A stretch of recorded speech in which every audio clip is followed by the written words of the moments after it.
Assalamualaikum warahmatullahi wabarakatuh. Selamat pagi anak-anak. Hari ini kita akan belajar tema 2, yaitu udara bersih bagi kesehatan. Di subtema 2, pentingnya udara bersih bagi kesehatan. Yang pertama yaitu muatan pembelajaran IPA. Nah, dalam pembelajaran IPA kita akan belajar tentang penyebab gangguan pernafasan pada manusia. Penyebabnya ini ada 3 faktor. Yang pertama yaitu faktor fisik, kemudian faktor penyakit, dan faktor lingkungan. Nah, faktor fisik itu apa, penyakit itu apa, dan lingkungan itu apa? Silahkan disimak ya. Yang pertama yaitu dalam faktor fisik. Faktor fisik ini merupakan adanya kelainan pada organ pernafasan yang menyebabkan adanya gangguan pernafasan. Jadi kelainan pada organ pernafasannya itu dibawa sejak lahir gitu ya. Misalkan bayi yang prematur. Bayi yang prematur ini kan sejak lahir bayi prematur itu kan belum waktunya dia keluar, tapi dia sudah keluar. Akhirnya ketika lahir dia membutuhkan bantuan alat pernafasan kayak gitu. Itu karena alat pernafasannya belum sempurna, itu ya. Kemudian yang kedua, faktor penyakit. Nah, penyakit yang menyerang organ pernafasan ini sangat banyak sekali. Yang pertama yaitu flu atau influenza. Flu atau influenza ini disebabkan oleh virus. Nah, gejalanya jika kalian mengalami gejala ini yaitu demam, sakit kepala, kemampuan penciuman berkurang, hidung tersumbat oleh lendir, kemudian badan letih dan nafsu makannya berkurang. Ini kemungkinan kalian sedang mengalami flu. Lah, bagaimana cara mengobatinya? Yang pertama yaitu minum obat. Kemudian makan makanan bergizi. Itu juga bisa dilakukan dengan istirahat yang cukup gitu ya. Kemudian yang selanjutnya yaitu TBC. Penyakit TBC ini apa? Penyakit TBC ini adalah penyakit yang disebabkan oleh bakteri Mycobacterium tuberculosis. Jadi ini adalah bakteri yang menyebabkan TBC. Dia menyerang di paru-paru. Kemudian yang selanjutnya gejalanya apa? Yaitu batuk yang berlangsung lama lebih dari 3 minggu. Jadi batuk terus selama lebih dari 3 minggu. Biasanya batuknya itu berdahak dan terkadang mengeluarkan darah. Nah, cara pengobatannya yaitu minum obat yang diresepkan oleh dokter untuk waktu yang cukup lama, minimal 6 bulan. Jadi pada penderita TBC ini harus mengkonsumsi obat selama 6 bulan berturut-turut, tidak boleh berhenti gitu.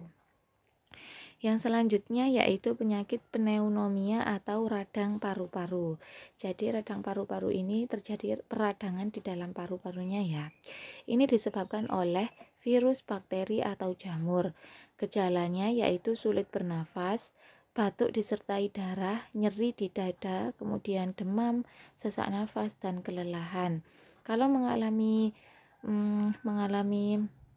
gejala yang seperti ini, cara pengobatannya diantaranya yaitu pemberian antibiotik. Ini untuk mengurangi rasa sakit gitu. Jadi kalau sekarang lagi musim virus COVID-19, ini dapat menyebabkan radang dalam paru-parunya. Radang di paru-paru ini terjadi di alveolus. Jadi alveolus yang tempat bertukarnya oksigen dan CO2 ini terjadi ada nanahnya. Akibatnya di situ terjadi peradangan. Gitu. Kemudian yang selanjutnya yaitu bronkitis. Bronkitis ini adalah infeksi yang menyerang saluran pernafasan utama dari paru-paru yaitu bronkus. Jadi cabangnya trakea kemarin kan namanya bronkus. Nah, penyakit yang terjadi di bronkus ini namanya bronkitis.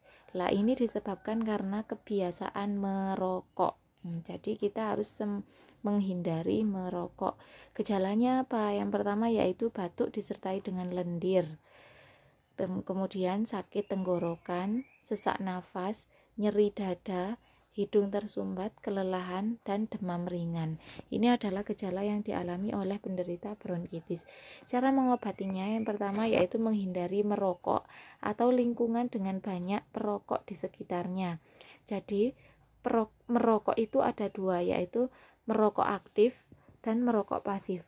Kalau merokok aktif itu orang yang merokok yang menyedot asli. Kemudian perokok pasif ini adalah orang yang menghirup udara dari asap rokok, itu perokok pasif.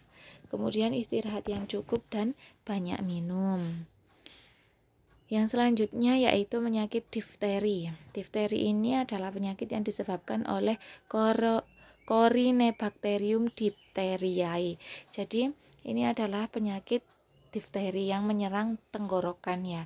Ini biasanya kita sebut dengan penyakit amandel itu loh. Kemudian yang selanjutnya ya gejalanya yaitu nyeri pada tenggorokan, sulit bernafas, terdapat lapisan abu-abu di tonsil atau di tenggorokan. Jadi di amandelnya ada lapisan abu-abu serta pembesaran kelenjar getah bening pada leher. Kemudian kalau mengalami ini cara pengobatannya yaitu pemberian antibiotik, pemberian antitoksin untuk melawan racun. Yang selanjutnya yaitu sinusitis. Sinusitis ini terjadi karena peradangan pada sinus. Jadi sinus ini semacam lubang di tulang tengkorak. Jadi kalau dia ini fungsinya menghasilkan lendir. Jadi kalau dia ini mengalami peradangan maka fungsinya akan terganggu gitu. Kemudian gejalanya apa? Pembengkakan di sekitar mata. Jadi sekitar mata akan mengalami bengkak. Kemudian nyeri pada bagian wajah, ingus berwarna kuning atau kehijauan, menurunnya fungsi indera penciuman. Jadi biasanya penderita sinus ini bindeng gitu ya, karena tertutupi lendir. Kemudian yang selanjutnya cara pengobatannya gimana? Yang pertama diatasi dengan obat-obatan. Tetapi pada kasus tertentu sinus ditangani dengan operasi. Jadi dibuka, dihilangi lendirnya kayak gitu.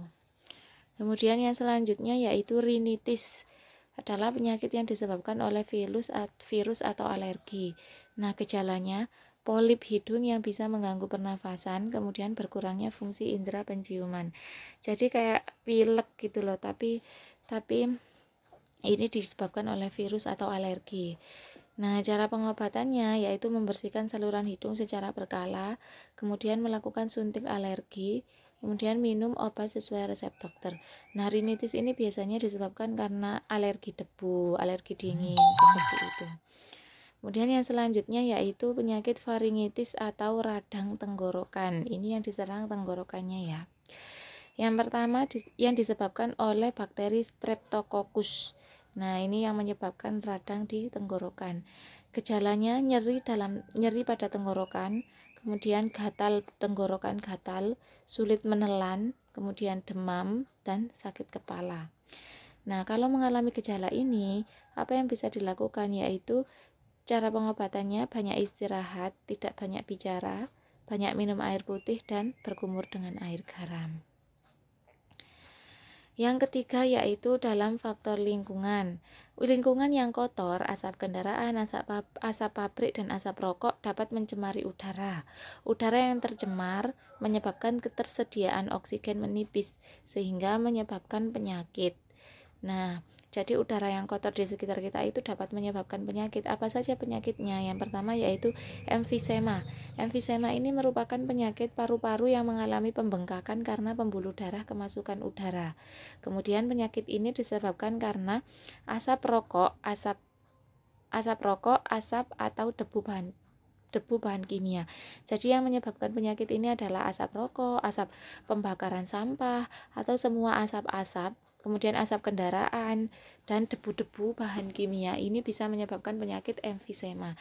Kemudian yang selanjutnya yaitu penyakit asma, merupakan penyumbatan saluran pernafasan yang disebabkan oleh alergi seperti debu, bulu, atau rambut. Kelainan ini dapat kambuh jika suhu udara rendah atau dingin. Gejala asma yang biasa terjadi yaitu nyeri pada dada, batuk-batuk, dan mengi. Mengi itu kayak nafas pendek itu. Yang selanjutnya yaitu kanker paru-paru. Sel-sel kanker pada paru-paru terus tumbuh tidak terkendali. Jadi manusia itu dalam tubuhnya sudah mempunyai sel kanker ya. Kalau kita memicu sel-sel itu untuk tumbuh terus, itu dia akan menjadi penyakit gitu. Nah, pada penyakit kanker paru-paru, sel-sel yang kanker yang ada dalam paru-paru ini terus tumbuh. Penyakit ini lama-lama akan menyerang ke seluruh tubuh. Penyakit ini disebabkan karena kebiasaan merokok. Gejala kanker paru-paru yaitu penurunan berat badan secara drastis, kemudian nyeri dada dan tulang, kemudian sesak nafas. Yang selanjutnya yaitu laringitis, merupakan peradangan yang menyebabkan pita suara membengkak sehingga suara menjadi serak. Jadi yang sakit di laringnya ya, yang ada pita suaranya itu membengkak, jadi suaranya jadi serak gitu. Gejala laringitis diantaranya suara lebih berat, serak atau hilang, kemudian batuk kering, demam, nyeri tenggorokan, suara parau, dan tenggorokan kering atau gatal. Itu adalah gejala-gejala dari penyakit laringitis. Nah, tadi kita sudah mempelajari bahwa faktor yang menyebabkan manusia itu terserang penyakit pernafasan atau dalam organ pernafasannya itu ada 3, yaitu faktor fisik, faktor penyakit, dan faktor lingkungan. Itu tadi adalah contoh-contohnya. Apabila ada yang belum paham bisa ditanyakan ke Bu Atika ya. Wassalamualaikum warahmatullahi wabarakatuh.